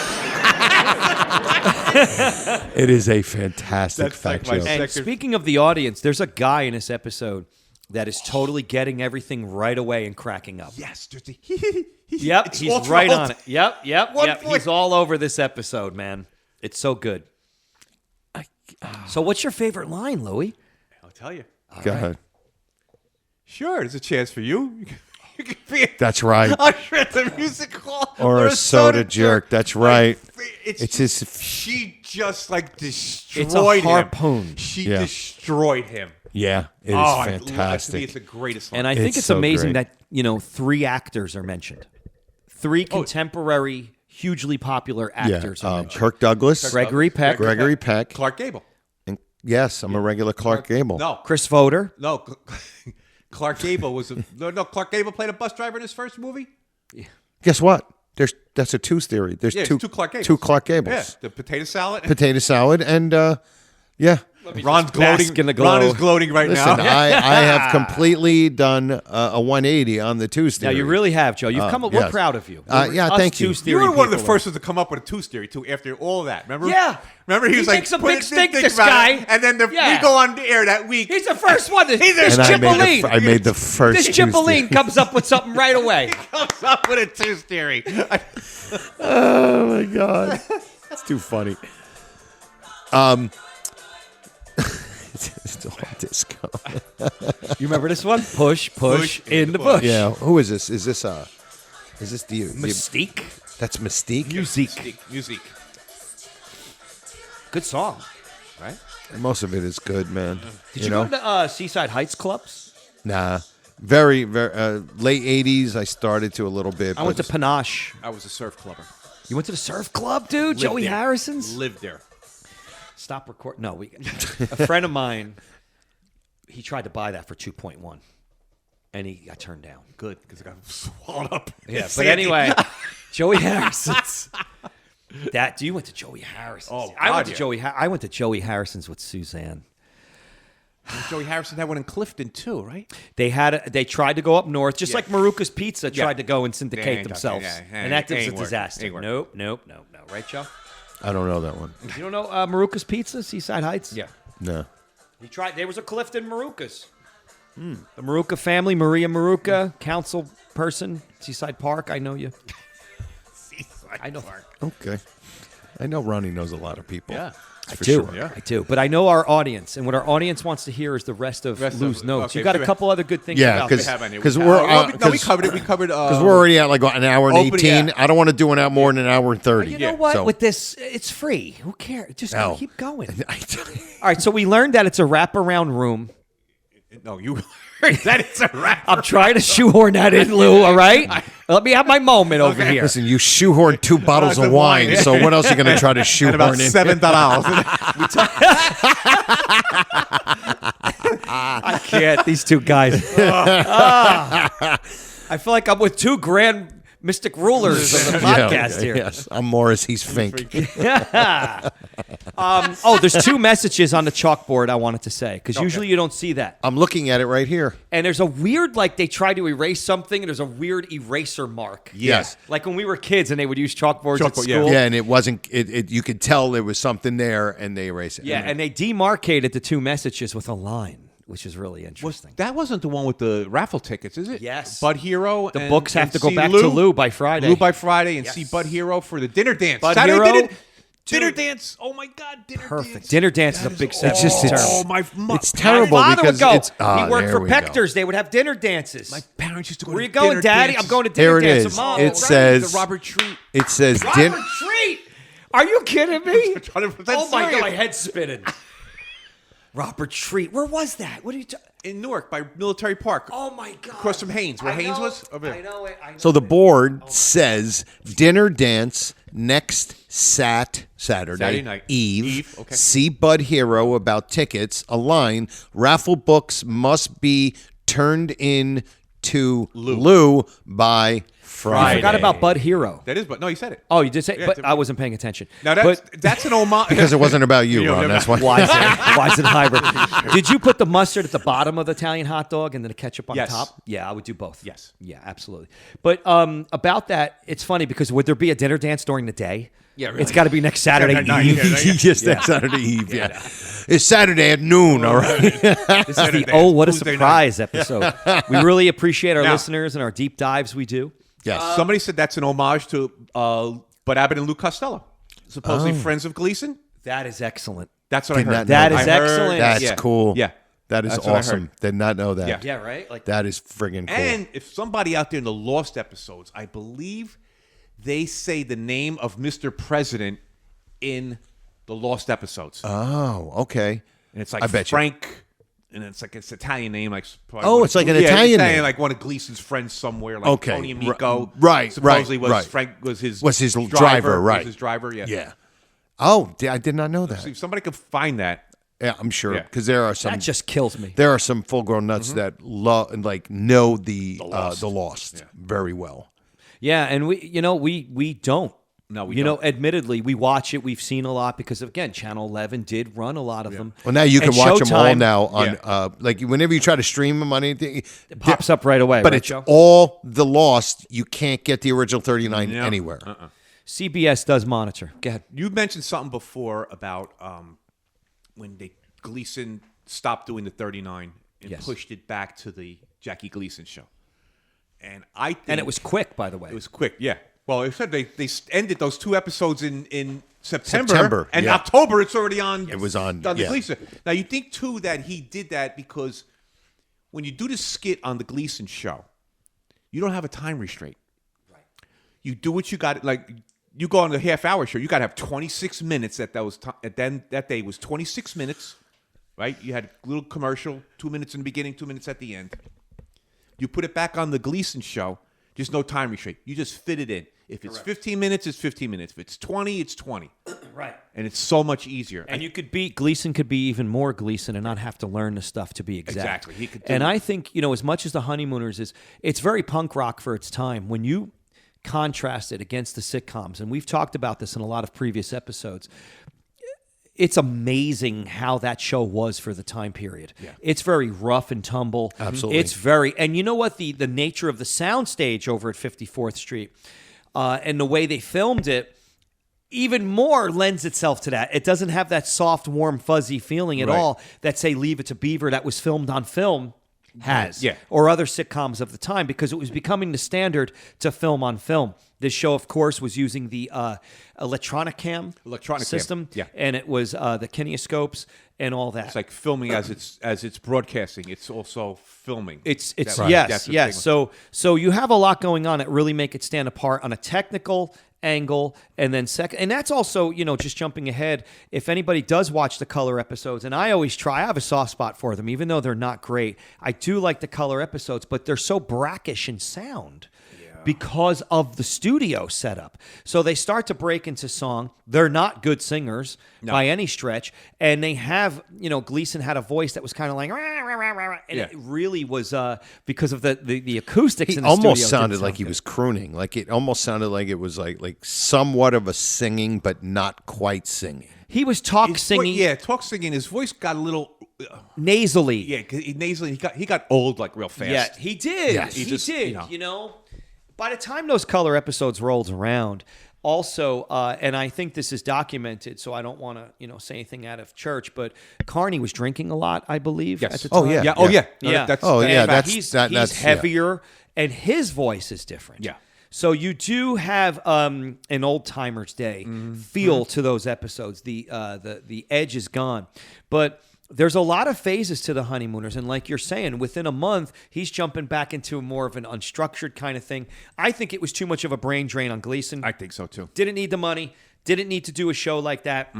He's like, you know what? This is too intense. Yep. It must have been so stressful on the entire operation. Yeah. The production from top to bottom, from behind the scenes to Carney to everybody. Yeah. And, there's been things through the years where Carney and Gleason kind of didn't super get along. And if that's the case, we're talking 70 some odd years here ago. If that's the case, I would say it's because of the stress. I could see that. Could you imagine working with Gleason No, on this? not And the at guy all. walks in half in the bag and half prepared. Yeah. I mean, how hard And would that so be? demanding. And That demanding. I mean, we all know Carney had that little more freedom, that little more carte blanche than anybody else would. He occupied a special spot because he had the respect of Gleason, and Gleason knew he needed him. Yes, that show. So there was that show that. does not fly without Carney. No. Not even Don't close. fly. So Not even close. basically, in the end, you have a bad fit. Gleason was not a fit to be carrying a sitcom like this. 39 is actually a long run. And when we talk about On Stage, I think the beauty of On Stage is the fact that it comes in the 30s, that it's already episode 31. We're almost at we're the at the finish end. line. You're done. Yep. You're the We're last, almost you're done in the last here. third.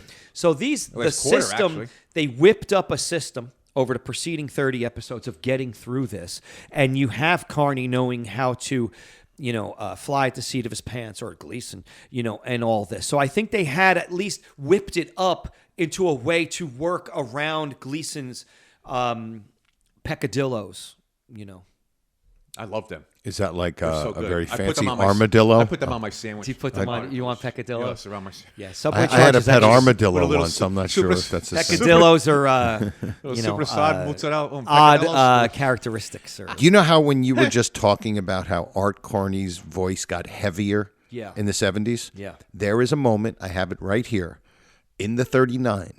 I always said when he says this, he sounds like Art Carney in the 70s. Do you want to hear it? Sure. Yeah, let's hear that. Here we go. Oh, I have it on mute. Here we go. I'll go back 10 We're also seconds. forgetting that Carney was putting on an affect for most of the Norton character. Yes. So there's that, too. Yep. Okay, never mind. You ready to go bowling? Yeah, I'm ready to go bowling, but I'm not going bowling with you. This is the night we always go bowling together. That's right. This is the night that we used to always go bowling together.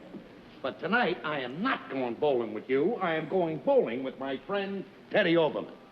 We are going to bowl alone. And his witch hat. Here we go. Who am I going to bowl with? You can bowl with, quote, your great pal, Jim McKeever. But I don't want Jim McKeever. I want you. All right, here it comes. What alley? Very sorry. We have already reserved the alley for Teddy and I. What alley you using? Alley number 3? That's our alley. Right there. That It sounds really like is. older Art Carney from the 70s. I agree with you, Joe. And what was the comeback vehicle that Carney did have? Didn't he have something? There is a movie, maybe early 80s even, that he did appear in. And I think that was like his version of, say, Gleason doing The Toy. There was a movie he Is did. it Harry and Tonto? Harry and Tonto? Harry and Tonto. Well, there's that. Where he got the Academy Award. Yeah, that's a big one, but I thought there was another one as well. But I could be wrong. But he did a lot of TV, too. Yeah. He did Yeah, a you lot know, of television. he kind of just settled in. There was always like a steady gig and everything. But his voice did change. And, going back to the color Honeymooners, as we're listening to that, when they would have to sing, they were yelling. Yeah. You know, when people try to project, Yeah. sometimes they try to yell. It's almost like you're yelling, and that's what even Gleason's doing. He's yelling. You know, and they said Gleason was an amazing musician. They said he could pick something out of an orchestra and say, "You're out of tune." Yeah. He could write songs, a lot of that stuff. And I mentioned the Christmas album. It's a really nice Christmas album to put, you know, if you have a fire going and you're enjoying some wine, hanging out. It's a nice album to put on. He does a version of Christmas Island on there. Now, he would arrange all this stuff, too. He didn't just, because they're instrumentals. Right. So he would actually oversee the orchestra and stuff. So Gleason was fairly amazing. But again, Gleason had to be Gleason. He was a force of nature. So that's how the C-39, I think, just didn't fit. Yeah. And that's why in this on stage, when he says, it's the one thing that Fabersham was really true about. He's like, do you see you have stage presence? And he did project. Yeah. Like he was talking about Ralph Cramden because he was trying to get Ralph Cramden to do that, but he was really talking about Jackie Gleason. And he is a ham. And he is a ham. He Dude, is. how great is it when he's pulling the fingers gloves off of the glove? Oh, my God. When talent doesn't need luck, my dear. Yeah. Oh, it's just fantastic. I mean, that first Fabersham, when he addresses him the first time, it's incredible. It is on point. Everything is said perfectly, enunciated, acted with an energy equal to the words. I'm telling you, on stage is just, to me, it's pinnacle stuff. And Because of I all these also reasons. love the fact that I thought Art Carney, in a cartoonish way, did a great Cagney. It was a great Cagney. Not like, it was just a great, fun impression. Yeah. It was the cartoonish version Yeah. of doing a James Cagney. And it was great. It's like when we imitate all these guys we've always imitated, it becomes like a cartoonish. Yes, it's cartoon. You know, when we Because do what you're William- doing is you're doing like people do Christopher Walken. Everybody does a Christopher Walken. Right. Comedians all do Christopher Walken. Most comics are either doing Kevin Pollak or Jay Moore's version of Christopher Or Walken. how about William Shatner? That's one. There's a man on the wing of the plane. That's Kevin Pollak. Most people, when they're doing that, they're doing Kevin Pollak's version Doing of William they're Shatner. doing him doing and I think that's what he was doing. He was doing somebody who does a James Cagney, and he did a really good job of it. Off the rails here. How perfect was this show that there is no blooper show of the Honeymooners? Yeah. There are no bloopers. They left them in, but yeah, exactly. Yeah, the bloopers are there. We left them in. But think about it. I mean, I was never a big Seinfeld fan. Right. But I could sit on the computer all night long and watch Seinfeld bloopers. Right. Because they're absolutely hysterical. And I'll bet you most of the time it's Michael Richards destroying and killing the other characters. Elaine, they can't. She can't. I don't even know how she got through shows. Between Jerry Stiller and Michael Richards with her. Oh, my God. Kills her. The realism that the Honeymooners somehow had also made space for the flubs. Because you and I could be talking now and I can mess up a word. Right. But we're going to power through and you're going to understand what I'm Exactly. saying. That's what we're saying. And that's the thing. They It's went. so They real. blooped, but they went right through. You understood the gist of it. Yeah. And it still was funny somehow. And I think it made people feel that it was more real. Yeah. Like when something is so polished, unless it has to be. But like we were talking about the last episode about Carson. And I didn't watch Carson when I was a kid, but now when I watch reruns, and I always say, what is the big deal with Carson? And how I know. I mean, Carson was phenomenal, but it was very flawed. It wasn't this perfect show. No. It was like, they would be like, waiting for it'd be like, yeah, here's the product, and it would just, and it was flawed, but they acknowledged the flaws of it, and I think that's what they did. They just did it, and I think that's one of those other things that made this thing so endearing to people. It felt real. Yeah. But the thing is, something like that is so rarefied, you can't keep going on. There couldn't have been a classic 82 episodes. No. 39 is actually then a lot. Then you get like everything else. You get it would have been like Seinfeld. You get like MASH, and you get like The Odd Couple, and you get like everything else. Like and all those shows have greatness to them, but it's a different thing, like you're saying. This is Gleason is always a lightning in a bottle performer. He feels it or doesn't feel it. Yep. I can tell. He just lives on the edge of the blade like that. And you could see it. And I mean, okay, you know what? Let's stop giving accolades for a second. I'm going to say one thing. Would you want to say? I'm sorry. No, I was just going to say, we're talking about bloopers and stuff like that. There's only one time I can remember Gleason actually breaking character. Was with the popcorn. Yes.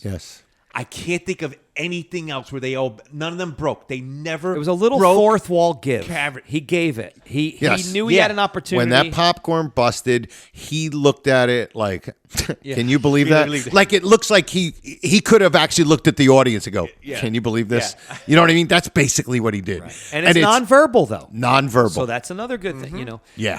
But, you know, we were saying, too, and we've touched upon this before, rare is the case where these episodes fall flat.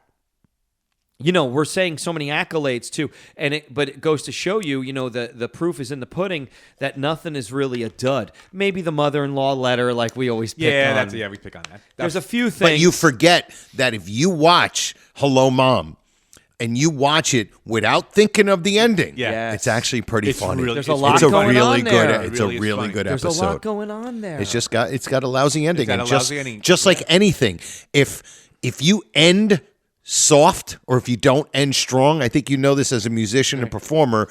If you don't end strong, they're not going to remember that your fourth song or your fourth joke or your fifth thing was great. You're going to be like, yeah, that was okay. And that's a big comedy thing, like you're saying. Yes. That's comedy. Start strong and finish strong. Yeah. Even if you finish with like abrupt, but it's strong. As long as it's strong. You're out of there. You know, you quit while you're ahead, you know? Yeah. And I think, what was another episode? It's like, I think the end of Young at Heart is majorly improvised. Oh, yes. Oh, God, Would you guys agree with that? I think it's actually known that they were. It's actually been documented. Like that really? they were short. They ran short. Oh, okay, right. That's We've when talked about the this, young yes. Sons of Italy, the Hall. They're naming all these people, and they just started naming people. Yeah, and I think they must have been like, I don't know if there was a clock that Gleason saw where they're like, you know, you got to get to here. But yeah, they said that. Then that was all improvised. I have a strong feeling, and again, on stage, is that, you know, again, you're at episode 31. I think that he really just knew the gist of the episode. I think he memorized what he had to memorize. I think the Faversham stuff was important because you had Faversham, and you had to really set up that episode. And after that, he's like, I got to play me, trying to be an actor. Okay, I can riff. Well, I think it's also Gleason saying, don't worry about it. When it's just Carney and Meadows, they'll be able to handle it. No worries. I can't do that to these other actors. Yes. I think you're right. Yeah, no, I think it was. And I think you could see he's kind of lost, man, in the apartment scenes. He's kind of lost. And he knew he had to do a wrap-up, which is easy enough to do. Yeah. You're Ralph. They really want Alice. He could play off that. No problem. Yes. You know what I mean? He was confident. Listen, he had two of the most amazing partners. Oh. Carney and Meadows, you couldn't have asked for two more perfect people to keep Gleason, you know, somewhere in a realm of normalcy. And even if it did go off the rails, those two could definitely keep everything. Pull it right back. Pull it back in. I mean, I can't think of a time when things drastically fell apart. Except for Night on a Dog. Oh, the joke is like, because you could, when you see Audrey Meadows panicking, yeah, you know something's really wrong. Yeah, this is really bad. and that's what's great about it. He goes, give me another word for trip. She's like, give me another word for trip. I don't know. Fall to fall. And you think that you're in a theater with 1,000 people. Yeah, you're in a theater doing this. You got 2 shots at it. It's got to go to air, right? I mean, it was really rough on Carney and Meadows. Really rough. So that's why I really think in the end, it's Gleason not being able to fit. It was a square peg in a round hole to make him the lead of a ostensibly just a sitcom. Yeah. You know what I mean? It just doesn't work like that. He's a force of nature. Gleason is going to Gleason. Yeah.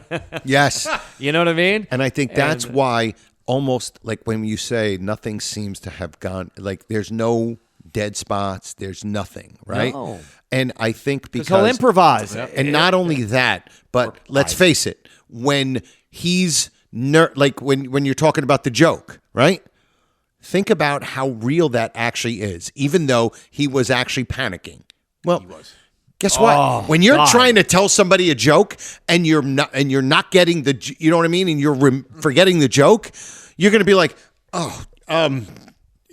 you know what I mean? So it almost seems like it's real. There was this. We used to talk about it. I forget this scene where there was something where it almost seemed like it was actually really happening. Whatever the nerves were, where it could have been because the scene asked for it, and the fact that he was actually panicking too. And I can't think of what it is, but there was something, and we discussed it ages ago. So you're thinking of other times he was on the ropes. Yeah, and there was one time where it made sense because it actually, Right. He's supposed to be nervous. So he ended up being nervous because, and he was supposed to be nervous anyway. Well, he knows the taxes episode inside and out. He knows the Man from Space inside and out. He knows the mother-in-law with the timer inside and out. There are episodes that we know a matter of record. He knows many of them inside and out. So it's like process of elimination. Which ones did he not? Where is the improv going on? You know what I mean? I think Dial J was prepped. I think there might be some improv in the rent increase episode. True. Yeah. That might be a little loose because you got a lot of Gleason screen time there going on. Yep. That's a lot of Gleason screen time. Yeah. I'm the general. You got a lot of filler there, I think. Maybe, just maybe. Again, let's put it to the listeners. Now, even on stage with Norton, reverse the charges. Yes. That's got to be an ad lib because Gleason was the typical Gleason reaction to it. Just like turns around and gives him and almost like he almost didn't turn around. Right. He almost didn't turn around. He's like heading out. I'm supposed to turn around from this. And I don't think he's expecting the line. That's what I'm saying. The line was not planned. Yeah, not planned. And reverse the charge. Dollars to donuts, Great line. I bet you. Great line. And he's walking out and he turns around and gives it the which is phenomenal. Yeah, which could be Gleason saying that to Carney, or it could be Ralph saying that to Ed. Yeah. That's my point. And there are so many of those little moments where you're like, is that Gleason doing that, or is that Ralph doing that? Well, we always said the drinking scene, that's Gleason, Carney. Yes. That's Right. nothing to do with Ralph. I always That has wondered, nothing too. to do with Ralph and Ed. Did Gleason ever drink before doing any of the episodes, I wonder? I wouldn't be surprised, given the time period and given his proclivities. I think no. I think Gleason was the tornado, that lunatic, but I think when it came down to brass tacks, it's like, all right, now we got to work. Yeah, he was a But back then, you said, now we got to work, and you'd have a glass of whiskey. People would do that in offices. Yeah. People would do that in corporate environments. You know what I mean? But so do that's what I'm saying. Do you really think know. a glass of whiskey was going to do anything to Gleason? I don't know. He doesn't seem like, lit to me in any episodes, but it's an interesting question because I don't, and I guess the reason I'm looking at it is more than alcoholism as so much like the time period or how improv Gleason actually was. You know what I mean? Like, I don't know. Was the system like, hey, I don't want to know too much about that script. I can care less. Give me the gist of it. I'll be there when we film.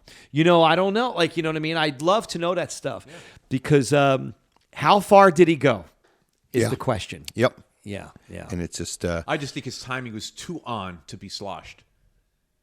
Because that would have to take away from your timing. And his motor skills in certain scenes and stuff like that. Yeah. No, I think so too. Yeah. I do. I really do. I was just curious about that. I'm like, how close to Toot Shores. As we're drinking wine. As we're drinking wine right here. It's an amusing little bottle of wine you guys got there. It's actually gone. Of course it is. Absolutely. It looks like somebody was stabbed upstairs. Yeah. I don't know why we haven't done this before. I know why. Yeah. This is our Thanksgiving episode of the... Yeah. So, listen, we learned that there's a U-shaped room, a wraparound room. U-shaped room. Around the main room in the Raccoon Lodge.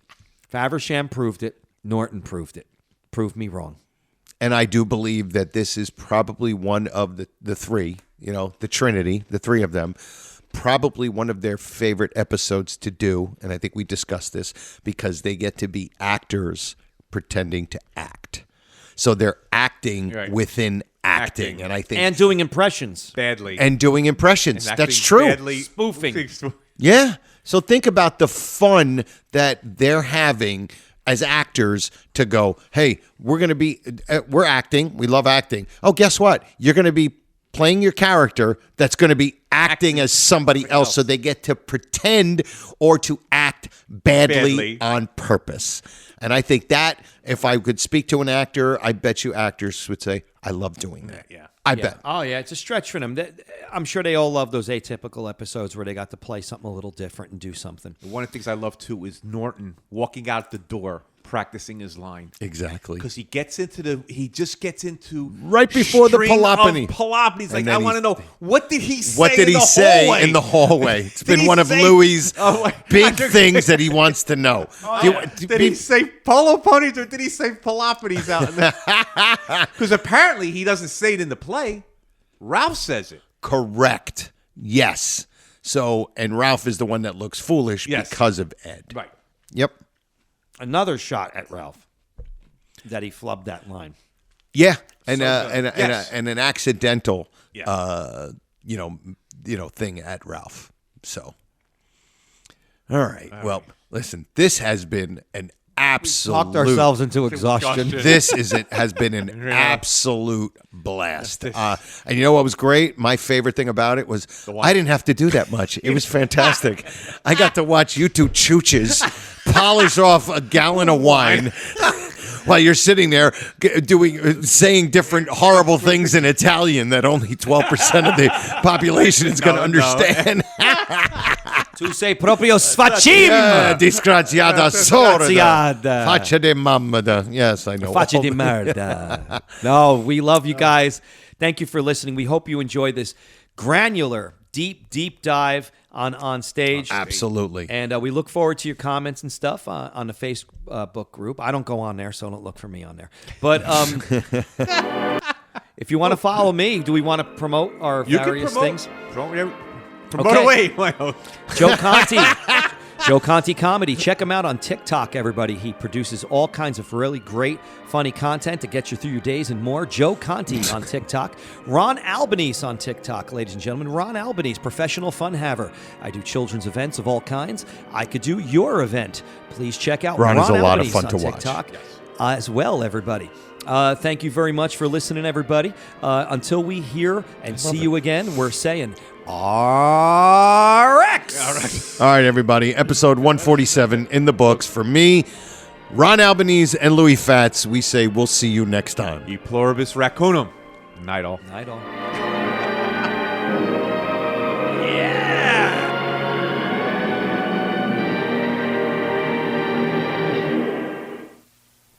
Good night. Good Thank night. you. Good night. We'll have to do this again real soon. How about tomorrow night? This has been a non-productive media presentation. Executive producer Frank Hablawi. This program and many others like it on the Non-Productive Network is distributed under a Creative Commons Attribution Non-Commercial No Derivatives license. Please share it, but ask before trying to change it or sell it. For more information, visit non-productive.com.